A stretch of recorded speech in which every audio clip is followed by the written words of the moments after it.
Simulan na po natin ang ating banal na pagdiriwang sa ngalan ng Ama, ng Anak at ng Espiritu Santo. Amen. Ang biyaya at kapakayapaan ng Diyos, Ama ng Panginoong Hesukristo ay sumainyong lahat. At sumaiyo rin. Sa pagpatuloy natin sa paghahanda para sa pagtanggap sa Panginoon sa ating mga puso, alalahanin nating muli ang marami nating mga pagkukulang at pangangailangang mapagaling ng pagpapatawad ng Diyos at mapagsigla ng Kanyang biyaya.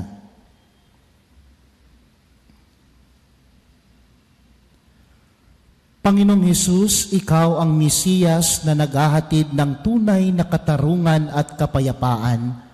Patawarin ang aming pagkukulang at kapusukan. Panginoon, kaawaan mo kami. Panginoon, kaawaan mo kami. Panginoong Hesus, lagi mo kaming tinatanggap. Bagamat kami ay di karapat-dapat, patawarin mo kami sa di namin pagtanggap sa aming kapwa. Kristo, kaawaan mo kami. Kristo, kaawaan mo kami. Panginoong Hesus, sa pamamagitan ni Juan Bautista, ginaganyak mong ituwid namin ang aming pamumuhay. Patawarin mo kami sa aming pagpili sa mga likong landas ng pagkakasala. Panginoon, kaawaan mo kami. Panginoon, kaawaan mo kami. Kaawaan tayo ng makapangyarihang Diyos. Patawarin tayo sa ating mga nagawang kasalanan at patnubayan tayo sa buhay na walang hanggan. Amen. Manalangin tayo. Ama naming makapangyarihan at maawain, sa aming pagsalubong sa iyong anak, huwag mong ipahintulot na maging hadlang ang aming mga pinagkakaabalahan. Turuan nawa kami ng kanyang karunungan upang kami ay kanyang makapiling, kasama mo at ng Espiritu Santo magpa sa walang hanggan. Amen. Pagbasa mula sa aklat ni Propeta Isaías. Sa araw na iyon, sa lahi ni Jesse ay lilitaw ang isang hari, tulad ng supling mula sa isang tuod. Mananahan sa kanyang espiritu ng Panginoon. Bibigyan siya ng katalinuhan at pagkaunawa, ng kaalaman at kapangyarihan, ng karunungan at takot sa Panginoon. Kagalakan niya ang tumalima sa Panginoon, hindi siya hahatol ayon sa nakikita o batay sa narinig sa iba. Bibigyan niya ng katarungan ang mga dukha, ipagtatanggol ang karapatan ng mga kawawa. Ang salita niya ay parang tungkod na ipapalo sa matutuwid. Ang hatol niya ay kamatayan sa masasama, katarungan at katapatan ang paiirali niya sa kanyang pamamahala. Maninirahan ang asong gubat sa piling ng kordero. Matutulog ang leopardo sa tabi ng batang kambing. Magsasama ang guya at ang batang leon at ang mga aalaga at ang mag-aalaga sa kanila'y batang paslit. Sa baka at ang oso'y magkasamang mangingain, ang mga anak nila'y magkakatabing matutulog, kakain ng damo ang leon na animoy toro, maglalaro ang batang pasususuhin sa tabi ng lungga ng ahas. Hindi maaano ang bata kahit laruin ang ulupong. Walang mananakit o mamiminsala nasasaklaw ng banal na bundok, sapagkat kung paanong puno ng tubig ang karagatan, laganap sa buong lupain ang pagkakilala sa Panginoon. Sa araw na iyon, isisilang ang hari mula sa lahi ni Jesse, ang magiging palatandaan para sa mga bansa. Ang mga bayay tutungo sa banal na lungsod upang parangalan siya at magiging madingning ang kanyang luklukan. Ang salita ng Diyos. Salamat sa Diyos. Mabubuhay siyang marangal at sasagana kailanman. Mabubuhay siyang marangal at sasagana kailanman. Turuan mo yaong haring humatol ng katwiran. Sa taglay mong katarungan, O Diyos, siya'y bahaginan, upang siya'y maging tapat mamahala sa iyong bayan, at pati sa mahihirap, maging tapat siyang tunay. Mabubuhay siyang marangal at sasagana kailanman. Yaong buhay na matuwid sa kanyang kapanahunan, madama ng bansa niya at umunlad habang buhay. Yaong kanyang kaharian ay palawak na palawak, mula sa ilog Euphrates, sa daigdig ay kakalat. Mabubuhay siyang marangal at sasagana kailanman. Kanya namang ililigtas ang sinumang tumatawag, lalong yaong nalimot ng mga taong mahihirap. Sa ganitong mga tao'y siya'y lubhang nahahabag, sa kanila tumutulong upang sila ay maligtas. Mabubuhay siyang marangal at sasagana kailanman. Nawa, yaong kanyang ngalan ay huwag nang malimutan, manatiling laging bantog na katulad nitong araw.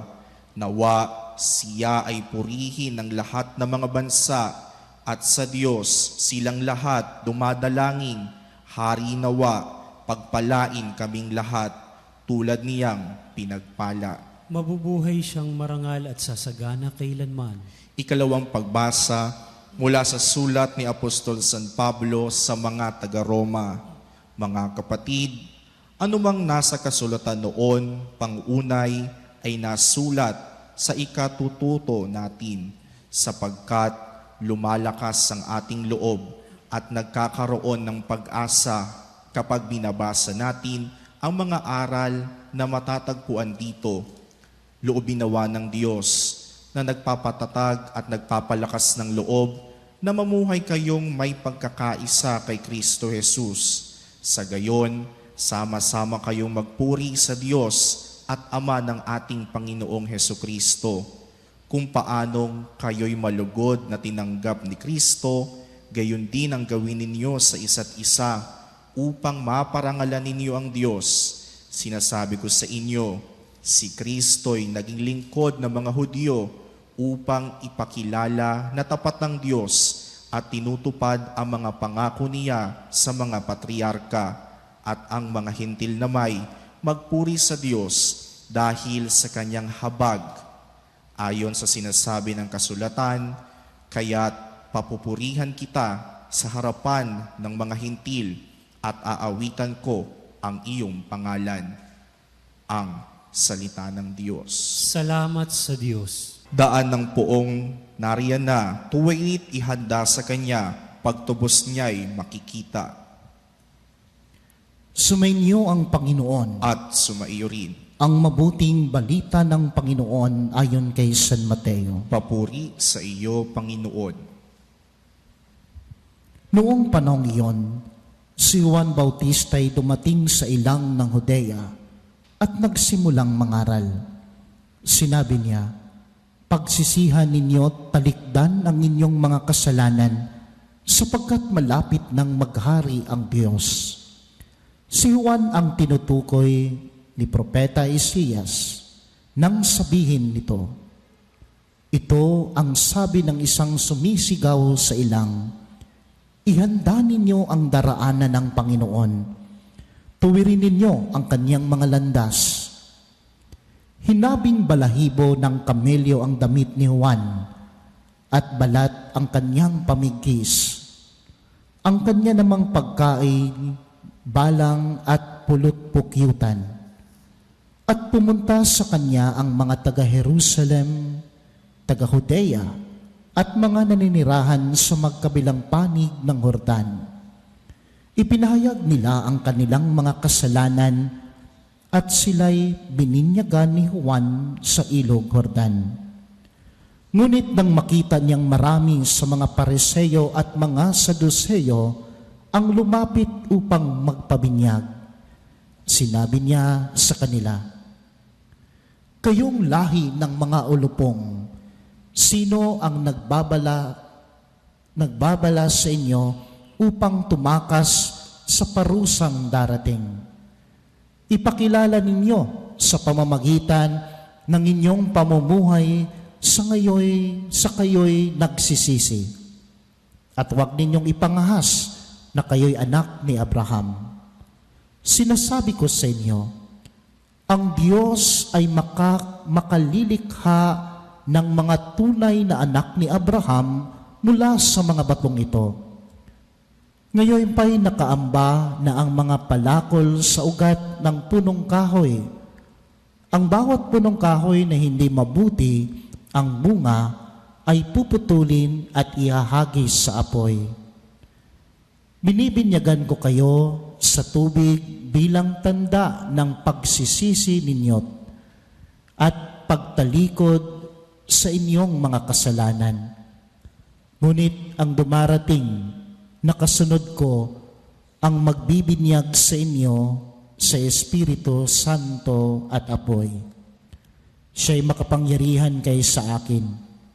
Hindi ako karapat-dapat kahit tagadala ng kanyang panyapak. Hawak niya ang kanyang kalaykay upang alisin ang dayami. Titipunin niya sa kamalig ang trigo, ngunit ang ipay susunugin sa apoy na di mamamatay kailanman. Ang mabuting balita ng Panginoon. Pinupuri ka namin, Panginoong Hesukristo. Magandang gabi po sa inyong lahat, mga kapanalig. Sa lahat ngayon na nanunood sa kanilang mga kanyang-kanyang tahanan o di kaya'y nagbabiyahe ngayon pauwi sa bahay, isang magandang at mapagpalang gabi po sa inyong lahat. Disyembre na po. At marami tayong mga pinaghahandaan para salubungin natin ang Kapaskuhan. Marami tayong mga pinaghahandaan upang maramdaman natin ang Kapaskuhan. Isa sa mga pinaghahandaan natin ay sa bahay natin o sa mga kanya-kanyang tahanan natin ay naglalagay tayo ng mga palamuti patungkol sa Pasko. Ito yung mga Christmas decoration natin, Christmas tree, mga bilen, o di kaya mga Christmas light, lanterns, mga parol, para maramdaman natin kapag nakikita natin itong mga bagay na ito na aking binanggit, ay atin agad na masasabi na Pasko na talaga. Isa ito sa mga paghahanda natin sa Kapaskuhan. O di kaya pinaplano natin kung ano ang Noche Buena natin sa darating na Kapaskuhan at sa pagsalubong ng kapanganakan ng ating Panginoong Hesukristo. Madami mga paghahanda para salubungin natin at para maramdaman natin ang Kapaskuhan, ang kapanganakan ng ating Panginoong Hesukristo. Mahalaga po yan. No? Hindi natin sinasabing hindi yun mahalaga, pero mahalaga po yun. Pero ano ang mas mahalaga na dapat nating paghandaan maliban sa mga Christmas decoration na sa ating mga sa ating kanya-kanyang tahanan, ano yung mas mahalaga na dapat nating paghandaan? Yun po yung sinasabi sa ating ebanghelyo, yung mensahe na sinabi ni San Juan. Pagsisihan ninyo at talikdan ninyo ang inyong mga kasalanan. Yan yung mas mahalaga paghahanda upang salubungin natin ang kapanganakan ng ating Panginoong Hesukristo, ang pagsisihan at talikdan natin ang ating mga kasalanan. Kung ating mapapansin, napakagandang mensahe na ang ating narinig ngayon. Kasi binibigyan tayo ni Juan na kung ano ang paghahanda na mas mahalaga na dapat nating gawin. Pero matanong natin ang ating sarili, bakit nga ba kailangan nating magsisi at talikdan ang ating mga kasalanan? Isa lang po ang sagot niyan, mga kapanalig. Unang-una, kasi ito ay kalooban ng Diyos. Ito ay kagustuhan ng Diyos na dapat mong pagsisihan at talikdan ang ating mga kasalanan. Pero mga kapanalig, bago po natin tayo lumagay doon sa pagsisisi, ay marapat lamang that we have to acknowledge first that we commit sins. Or we have to acknowledge first that we are a sinners. Paano tayo makapunta doon sa tinatawag nating pagsisisi? Sabi ng ating ebanghelyo, kaya po sila nagpabinyag, kaya po sila nagsisi, kasi inaamin nila sa kanilang sarili na sila ay nagkasala. Balik po tayo sa tanong, bakit gusto ng Diyos na tayo ay magsisi? Sapagkat yan po ang kalooban niya.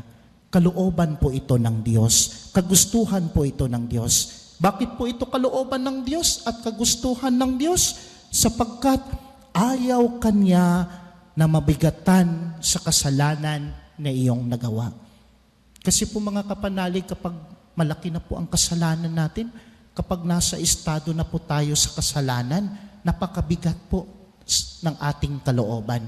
Kaya ang gusto ng Diyos, linisin natin ang ating kalooban sa pamamagitan ng pagsisisi at talikdan ng ating kasalanan. Kagustuhan at kalooban to ng Diyos kasi ayaw Kanyang malugmok sa kasalanan. Bakit ayaw Kanyang malugmok sa kasalanan?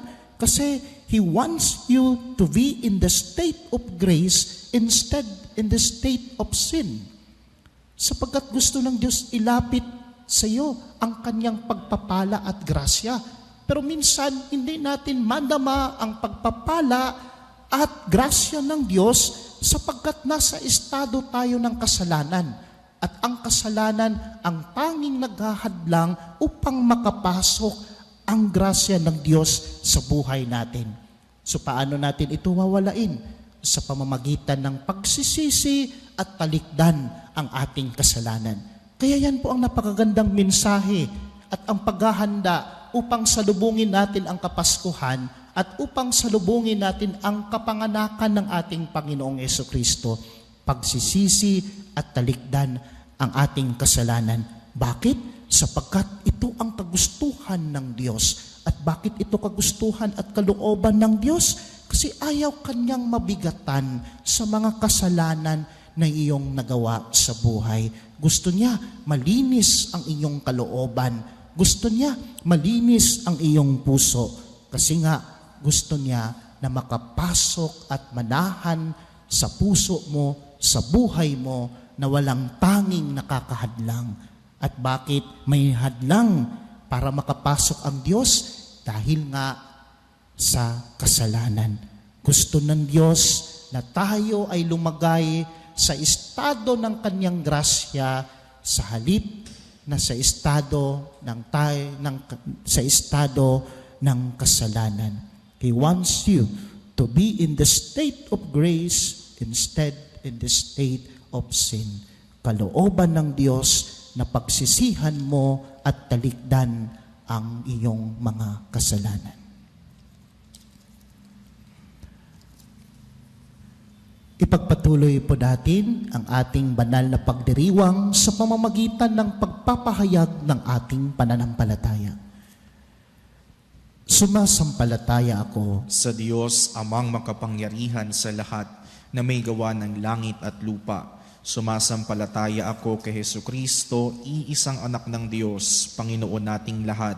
Nagkatawang tao siya, lalang ng Espiritu Santo, ipinanganak ni Santa Mariang Birhen, pinagpakasakit ni Poncio Pilato, ipinako sa krus, namatay, inilibing, nanaog sa kinaroroonan ng mga yumao, ng maikatlong araw na buhay na mag-uli, umakyat sa langit, naluluklok sa kanan ng Diyos, Amang makapangyarihan sa lahat. Doon magmumula, paririto at huhukom sa nga nabubuhay at nangamatay na tao. Sumasampalataya naman ako sa Diyos Espiritu Santo, sa banal na simbahang Katolika, sa kasamahan ng mga banal, sa kapatawaran ng mga kasalanan, sa pagkabuhay na uli ng mga namatay na tao, at sa buhay na walang hanggan. Amen. Sa hamon ni San Juan Bautistang, patunayan natin ang hangad nating higit na magpakabuti. Kailangan natin ang tulong ng Panginoon sa ganitong mahalagang pagsisikap. Buong kababaang loob at katapatan tayong manalangin. Panginoon, pakinggan mo kami. Panginoon, pakinggan mo kami. Nawa ang buong simbahan ay magpatuloy sa diwa ng pagbabagong loob at katapatang makabawi sa mga nagawang kasalanan ng kanyang mga kasapi. Manalangin tayo. Panginoon, pakinggan mo kami. Nawa lahat ng pinuno ng simbahan ay magtamo ng kagitingan at kababaang loob ni Juan Bautista sa pangangaral sa kanilang mga kawan at gabayan tayo ng kanilang ulirang pamumuhay. Manalangin tayo. Panginoon, pakinggan mo kami. Nawa lahat ng may kapansanang pisikal ay palakasin ang kanilang pananalig sa pag-ibig ng Diyos at maging inspirasyon sila sa iba kung paano magpasalamat sa Diyos sa lahat ng biyayang natatanggap mula sa Kanya. Manalangin tayo. Panginoon, pakinggan mo kami. Nawa ang mga may AIDS at HIV ay patuloy na umasa kay Jesus sa kabila ng kanilang karamdaman at sila nawa ay bigyan ng pagpapalang, bigyan ng pangangalagang tulad ng kay Kristo ng mga taong nagmamalasakit sa kanila.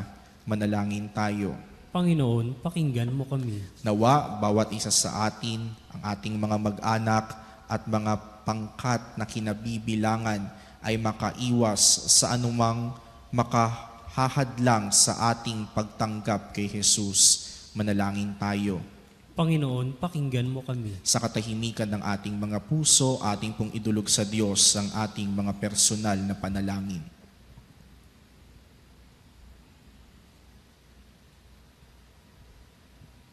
Manalangin tayo. Panginoon, pakinggan mo kami. Diyos Ama, bukal ng lahat ng buti at biyaya, dalisayin ang aming mga layunin at tibayin ang aming mga kalooban upang lahat ng aming gawin sa Adbyentong ito ay maging para sa higit mong kalwalhatian at ikabubuti ng aming mga pamayanan. Isinasamo namin ito sa pamamagitan ni Kristo na aming Panginoon. Amen.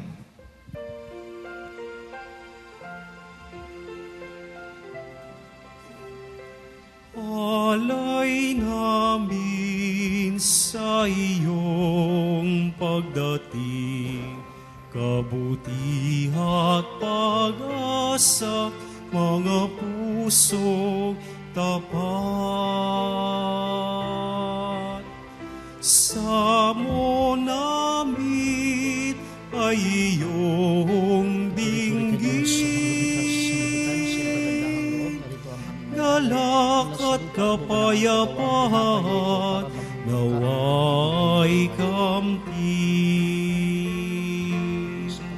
Itong alak at tinapay, mga bungang alay, halo ng pawis at biyaya ng langit. Sa aming pag-ibig sa kapwa kapatid, bubunga ng buhay na iyong bigay. Alay namin sa iyong pagdating, kabuti at pag-asa, mga pusong tapat.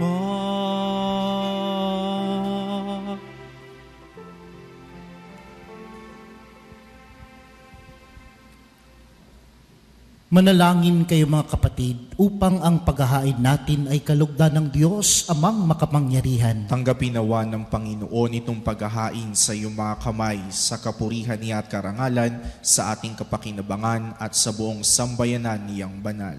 Ama naming lumikha, kalugdan mo ang mga panalangin at alay, naway ang pag-ibig mo ang magbigay kapupunan sa pamamagitan ni Jesucristo kasama ng Espiritu Santo magpa sa walang hanggan. Amen. Sumainyo ang Panginoon. At sumaiyo rin. Itaas sa Diyos ang inyong puso at diwa. Itinaas na namin sa Panginoon. Pasalamatan natin ang Panginoong ating Diyos. Marapat na siya ay pasalamatan. Ama naming makapangyarihan, tunay ngang marapat na ikaw ay aming pasalamatan sa pamamagitan ni Jesucristo na aming Panginoon. Siya'y isinugo mo upang matupad ang iyong magandang balak para sa lahat.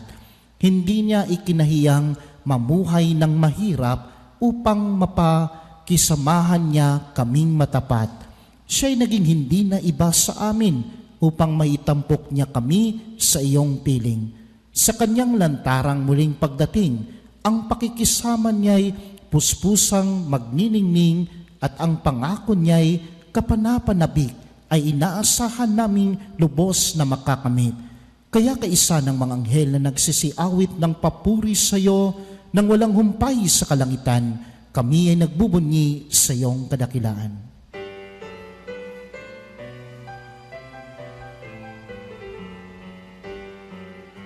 Santo, Santo, Santo, Diyos makapangyarihan, napupuno ang langit at lupa ng kaluwalhatian mo. Hosana, Hosana, Hosana, Hosana, Hosana sa kaitaasan.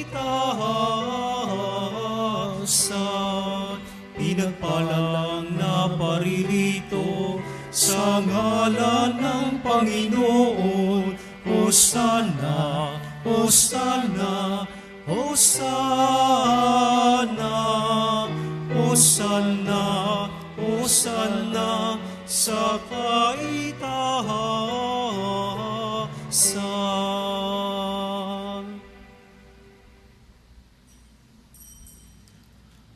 Ama naming banal, ikaw ang bukal ng tanang kabanalan, kaya't sa pamamagitan ng iyong Espiritu, gawin mong banal ang mga kaloob na ito upang para sa amin maging katawan at dugo ng aming Panginoong Hesukristo. Bago niya pinagtiis ang kusang loob na maging handog, hinawakan niya ang tinapay, pinasalamatan kanya, pinaghati-hati niya iyon, iniabot sa kanyang mga alagad at sinabi, "Tanggapin ninyong lahat ito at kanin. Ito ang aking katawan na ihahandog para sa inyo."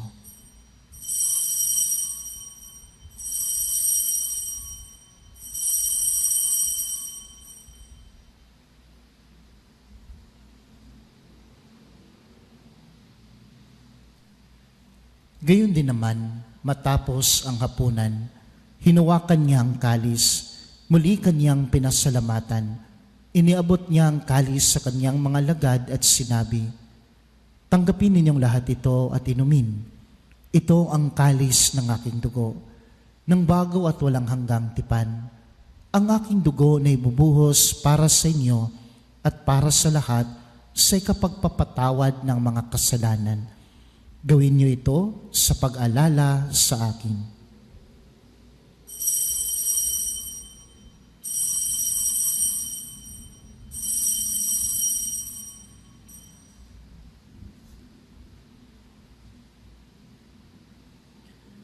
Ipagbuni natin ang misteryo ng pananampalataya. Si Kristo ay gunitain, sarili ay inihain, bilang pagkaitinumin, pinagsasaluhan natin, hanggang sa siya'y dumating, hanggang sa siya'y dumating. Ama, ginagawa namin ngayon ang pag-alala sa pagkamatay at muling pagkabuhay ng iyong anak. Kaya't inialay namin sa iyo ang tinapay na nagbibigay buhay at ang kalis na nagkakaloob ng kaligtasan. Kami nagpapasalamat dahil kami ay iyong minarapat na tumayo sa harap mo para maglingkod sa iyo. Isanasamo namin kami magsasalo-salo sa katawan at dugo ni Kristo ay mabuklod sa pagkakaisa sa pamamagitan ng Espiritu Santo. Ama, lingapin mo ang iyong simbahang laganap sa buong daigdig. Puspusin mo kami sa pag-ibig, kaisa ni Francisco na aming Papa, ni Honesto na aming Obispo at ng Tanang Kaparian. Alalahanin mo rin ang mga kapatid naming nahimlay nang may pag-asang sila ay muling mabubuhay, gayon din ang lahat ng mga pumanaw. Kaawaan mo sila at patuloyin sa iyong kaliwanagan. Kaawaan mo at pagindapatin kaming lahat na makasalo sa iyong buhay na walang wakas, kaysa ng mahal na Birheng Maria na ina ng Diyos, kaysa ni San Jose na kanyang kabiyak ng puso, kaysa ng mga apostol at ng lahat ng mga banal na namuhay dito sa daigdig ng kalugod-lugod sa iyo. May pagdiwang nawa namin ang pagpupuri sa karangal mo sa pamamagitan ng iyong anak na aming Panginoong Heso Kristo. Sa pamamagitan ni Kristo kasama niya at sa Kanya, ang lahat ng parangal at papuri ay sa iyo, Diyos, Amang makapangyarihan, kasama ng Espiritu Santo, magpa sa walang hanggan. Amen, amen, amen, amen.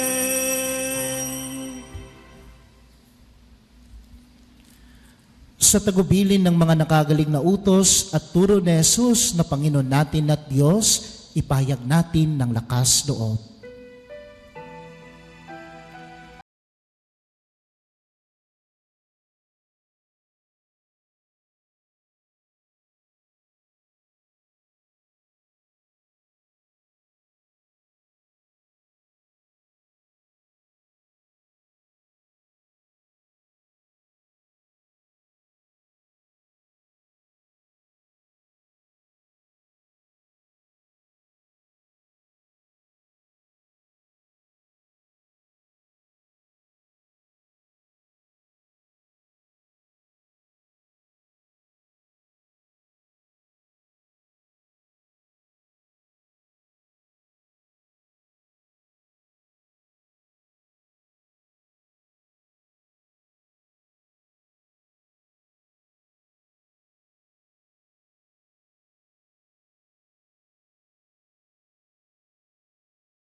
Pagkalooban ng kapayapaan araw-araw, iligtas sa kasalanan at ilayo sa lahat ng kapahamakan, samantalang aming pinananabikan ang dakilang araw ng pagpapahayag ng tagapagligtas namin sa Heso Kristo. Sapagat iyong kaharian at ang kapangyarihan at ang kapurihan magpakilanman. Amen. Panginoong Heso Kristo, sinabi mo sa iyong mga apostol, kapayapaan ang iniiwan ko sa inyo, ang aking kapayapaan ang binibigay ko sa inyo.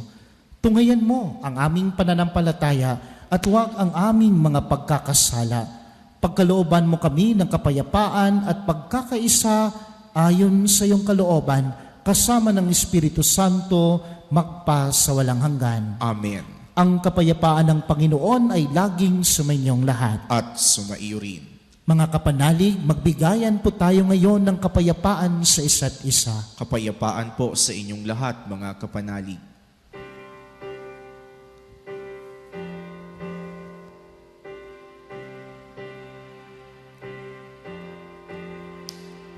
Kordero ng Diyos na nag-aalis ng mga kasalanan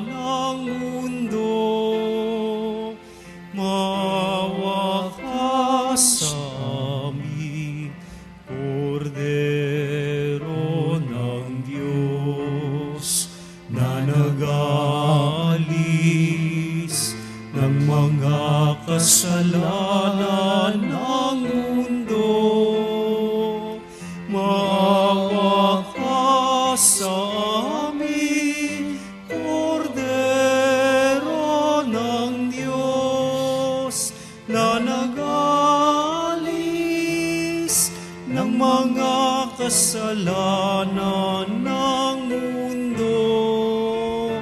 Ipagkaloob po ninyo sa amin ang kapayapaan.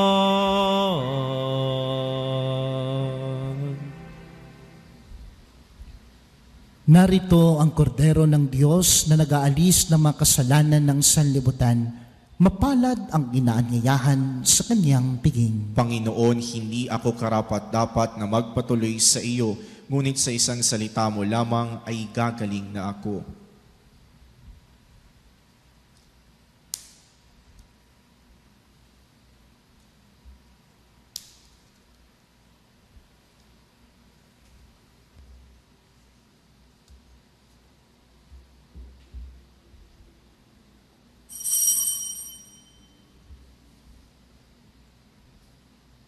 Mga kapanalig, ating dasalin ang komunyong espiritual.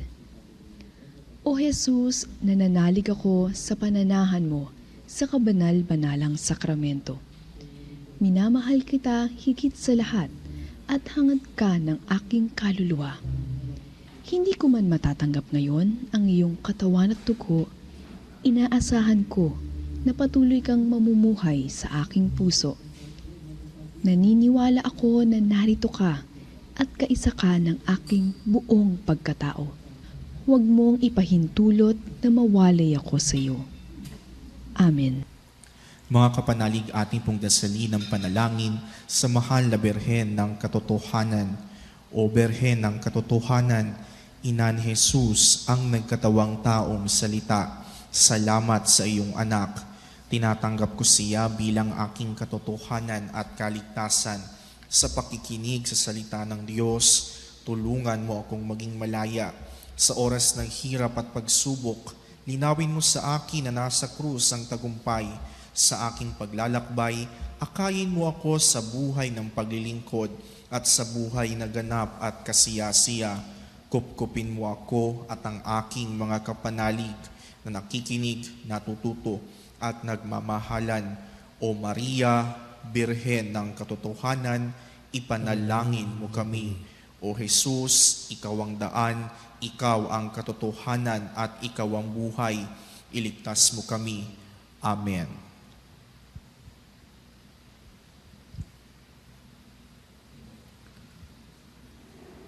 Manalangin tayo.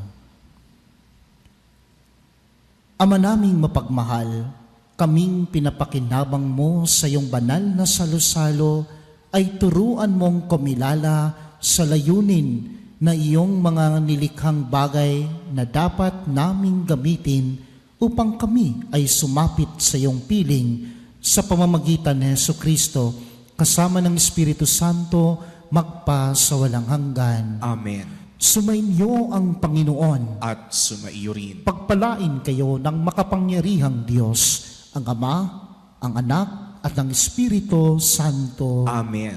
Humayo kayo sa kapayapaan upang mahalin at paglingkuran ang Panginoon. Salamat sa Diyos.